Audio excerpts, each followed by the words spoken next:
Hello welcome. આજે આપણે બનાવીશું સુવાની ભાજીના મુઠિયા. તો આ સુવાની ભાજી છે જે આપણે એક બંચ લીધી છે, તેને આપણે ઝીણી ઝીણી કાપી અને સમારીને ધોઈ નાખી છે. સુવાની ભાજી બહુ જ હેલ્ધી અને સારી હોય છે.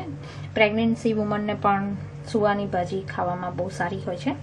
તો તેના આપણે આજે મુઠિયા બનાવીશું. તો આ સુવાની ભાજીને પહેલાં કાપીને ધોઈ લો. મુઠિયા માટે આપણે 3 પ્રકારના લોટ લીધા છે. થોડોક ઘઉંનો લોટ લીધો છે, થોડોક મકાઈનો લોટ લીધો છે અને થોડોક ચણાનો લોટ લીધો છે. ત્રણેય લોટ લીધા છે આપણે. તમે અંદર સોજી પણ નાખી શકો છો. મકાઈનો લોટ ના હોય તો સોજી પણ યુઝ કરી શકો છો અંદર. ને ચણાનો લોટ ને ઘઉંનો લોટ, તેની અંદર તેલનું મોવણ નાખવાનું છે આપણે. થોડુંક ગ્રીન ચીલી એન્ડ જિંજર આપણે ક્રશ કરીને નાખવાનું છે. લસણ ખાતા હોય તો લસણ પણ નાખી શકાય છે ક્રશ કરીને. શુગર સ્વાદ પ્રમાણે, યોગર્ટ, સોલ્ટ સ્વાદ પ્રમાણે, અને આ અથાણાનો મસાલો છે. તો અથાણાનો મસાલો પણ તમે નાખી શકો છો અંદર. અને અથાણાનો રસો હોય તો પણ તમે અંદર મુઠિયામાં નાખી શકો છો. તેનાથી સ્વાદ વધારે સારો આવતો હોય છે. તો આ આચાર મસાલો છે, તે પણ આપણે 2 સ્પૂન જેટલો નાખવાનો છે. જે પ્રમાણે તમારી ક્વોન્ટિટી હોય તે પ્રમાણે તમે ઇન્ગ્રીડિયન્ટ્સ અંદર ઉમેરી શકો છો. 2 ચમચી જેટલો અથાણાનો મસાલો લેવાનો છે. સ્વાદ પ્રમાણે નમક, 3 થી 4 ચમચી જેટલું દહીં, તેલ લેવાનું છે 4 ચમચા જેટલું મોવણ માટે, શુગર ટેસ્ટ પ્રમાણે, ગ્રીન ચીલી, જિંજર, ગાર્લિક તમે ટેસ્ટ પ્રમાણે તમારું નાખી શકો છો, જેટલું તીખું મોરું ખાતા હોય તે પ્રમાણે. હળદર થોડીક નાખવાની છે. આ બધું લોટમાં નાખી અને આ સુવાની ભાજી ધોઈ સરસ રીતે કાપી આ લોટની અંદર આપણે મિક્સ કરવાનું છે. તો પહેલાં આ બધું આપણે ઇન્ગ્રીડિયન્ટ્સ લોટમાં મિક્સ કરી લઈશું. ત્યારબાદ તેમાં આપણે ભાજી ઉમેરીશું. આ લોટ આપણે જેમ આપણે કહ્યું કે 3 પ્રકારના લોટ લીધા છે. 1 કપ આપણે 3 પ્રકારના લોટ લેવાના છે. તો તમારે આના બદલે કોઈ લોટ ના હોય તમારી પાસે તો સેમોલીના પણ તમે યુઝ કરી શકો છો અને ચોખાનો પણ વાપરી શકો છો. તો એ રીતે પણ થઈ શકે છે. પણ 3 પ્રકારના લોટ 1 કપ લીધા છે આપણે. ચણાનો, મકાઈનો ને ઘઉંનો. તેની અંદર આપણે આ મોવણ નાખ્યું છે. યોગર્ટ, લીલા મરચાં અને આદુ પીસીને નાખ્યા છે. સ્વાદ પ્રમાણે મીઠું, શુગર નાખી દીધું છે. બધું આપણે આમાં ઇન્ગ્રેડિયન્ટ્સ મિક્સ કરી લીધું છે. થોડુંક હળદર કલર માટે, થોડુંક મસાલો, આચાર મસાલો ને રેડ ચીલી પાવડર થોડુંક, તમે જેમ તીખું વધારે ખાતા હોય, ઓછું ખાતા હોય તે પ્રમાણે.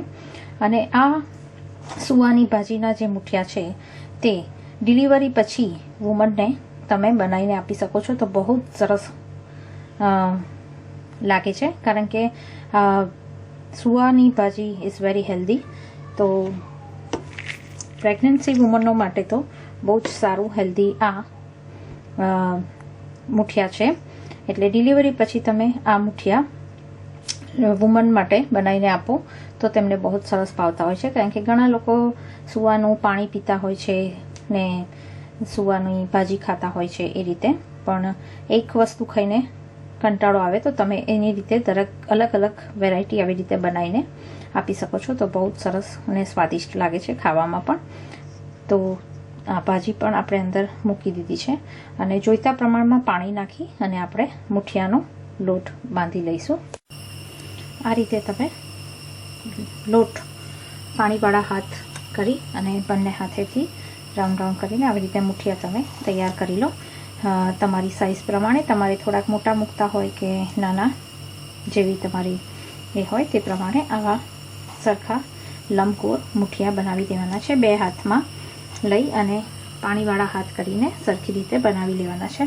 અને ત્યારબાદ આપણે તપેલીમાં, એટલે બિગ તપેલામાં આવી રીતે કાંઠો મૂકી અને તેની ઉપર આપણે મુઠિયા ગોઠવી દેવાના છે રાઉન્ડ. અને પછી તેને આપણે થવા દેવાના છે. મુઠિયા કરતાં પહેલાં આ તપેલામાં થોડું પાણી મૂકી, કાઠળો મૂકી અને તેને ગરમ થવા દેવાનું છે. જેવું સ્ટીમ બહાર નીકળે ત્યારબાદ આ મુઠિયા તેમાં આપણે રાઉન્ડમાં ગોઠવી દેવાના છે અને પછી આપણે ઢાંકી દેવાનું છે. પણ પહેલાં મુઠિયા તમે એક બાજુ આ ગરમ કરવા મૂકી દો અને એક બાજુ આવી રીતે તમે પાણીવાળા હાથ કરીને મુઠિયા બનાવી લો. ત્યારબાદ પાણીમાંથી સ્ટીમ બહાર નીકળે એટલે તેમાં આપણે મૂઠિયા મૂકી દઈશું. આવી રીતે બધી બાજુ મૂઠિયા આપણે સરખી રીતે મૂકી દેવાના છે, ગોઠવી દેવાના છે. વચ્ચે વચ્ચે થોડી જગ્યા રહે તે રીતે, કારણ કે તેમાંથી વરાળ પાસ થઈ શકે અને તે બફાઈ શકે. તો તે રીતે આવી રીતે તેને ઉપર નીચે લાઈન કરીને મૂકીને ગોઠવી દેવાના છે બધી બાજુથી. અને પછી તેને ફૂલ ગેસ કરીને 30 મિનિટ સુધી તેને ફૂલ ગેસ પર થવા દેવાના છે ઢાંકીને. અને 1 કલાક પછી, જેમ આપણે કહ્યું અડધો કલાક એને ફૂલ ગેસ ઉપર રાખો, પછી 15 થી 20 મિનિટ થોડો મીડિયમ ગેસ કરીને થવા દો. ત્યારબાદ તેને ગેસ ધીમો કરીને ચેક કરી લો કે તમારા મૂઠિયા થઈ ગયા છે કે નહીં. તો આવી રીતે નાઈફ અંદર મૂકી અને તમે ચેક કરી શકો છો કે થઈ ગયા છે કે નહીં. જો નાઈફમાં ચોંટતું હોય આ રીતે તો હજુ થોડીક વાર છે, તો ફરી થોડુંક મીડિયમ ગેસ કરીને 15 મિનિટ સુધી રહેવા દો. તો આ રીતે વચ્ચે થોડી વાર રહીને હાફ એન અવર પછી તમે આ રીતે ચેક કરી શકો છો અને પછી તેને ફરી 15-20 મિનિટ સુધીને થવા દો. આ રીતે મૂઠિયા બધા ઠંડા થાય એટલે તેને એક મોટા પ્લેટમાં કાઢી લો અને એકદમ ઠંડા થાય ત્યાર પછી તેને કટ કરવાના છે. અને કટ કરીને પછી તેને આવી રીતે ડીશમાં તમે તેલ સાથે કાપીને સર્વ કરી શકો છો. તેલમાં ડીપ કરીને ખાઈ શકો છો, ચા સાથે પણ ખાઈ શકો છો અને વઘારીને પણ આને ઉપયોગમાં લઈ શકાય છે. તો ઠંડા એકદમ ગરમ કાપશો તો એ વધારે. મૂઠિયા આ પ્રમાણે આપણે કાપી લીધા છે અને ત્યારબાદ તેને આપણે વઘારીશું. તો એક કઢાઈમાં આપણે તેલ લીધું છે. તમે ઓલિવ ઓઇલ પણ લઈ શકો છો અને આપણું સનફ્લાવર ઓઇલ પણ યુઝ કરી શકો છો. તો થોડુંક આપણે ઓલિવ ઓઇલ લીધું છે, ગાર્લિક કાપી લીધું છે, તલ છે અને હિંગ. તો આપણે તેને વઘારી લઈશું મૂઠિયાને. લસણ તમે ખાતા હોય તો તમે યુઝ કરી શકો છો. ઘણા લોકો લસણ નથી ખાતા તો લસણ વગર પણ તમે વઘારી શકો છો. થોડીક રાઈ મૂકવાની છે. રાઈ થોડીક તતરે એટલે તેમાં આપણે ગાર્લિક મૂકવાનું છે. થોડુંક ગાર્લિક લાલાશ પડતું થાય એટલે તેમાં આપણે હિંગ મૂકીશું થોડીક, અને તલ લીધા છે આપણે, થોડાક તલ મૂકીશું. અને પછી આ મૂઠિયા જે આપણે કાપીને રાખ્યા છે તે આપણે નાખી દઈશું. વઘારીને પણ સરસ લાગે છે અને તેલ સાથે પણ તમે ડીપ કરીને ખાઈ શકો છો, તે પણ સરસ લાગે છે. તો મૂઠિયા ચાય સાથે, કોફી સાથે, દૂધ સાથે નાસ્તામાં તમે ગરમા ગરમ બનાવીને ખાઈ શકો છો.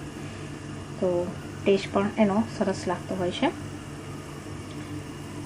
તો થોડીક આપણી આ રાઈ થઈ જાય એટલે તેમાં આપણે લસણ મૂકીશું.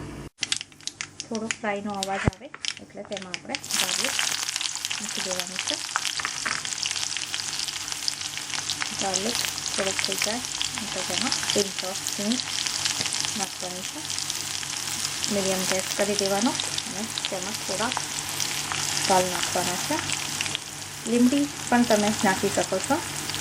તલ થોડાક નાખવાના છે. ત્યારબાદ તે આપણે આ મૂઠિયા તેમાં નાખી દઈશું ધીમે રહીને,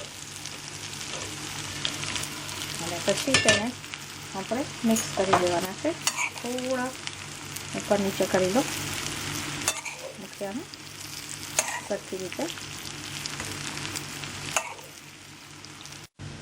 આમ તમે તેને થોડાક ઉપર નીચે કરી લો અને થોડાક ગરમ થાય તો તમે ટેસ્ટ પણ કરી શકો છો કે જો તમને તેમાં મીઠું મરચું ઓછું લાગતું હોય, શુગર, તો તમે થોડુંક લાલ મરચું, મીઠું, શુગર ઉપરથી ઉમેરી શકો છો વઘારતી વખતે આવી રીતે, અને ઉમેરીને ત્યારબાદ તેને મિક્સ કરીને તમે ખાઈ શકો છો.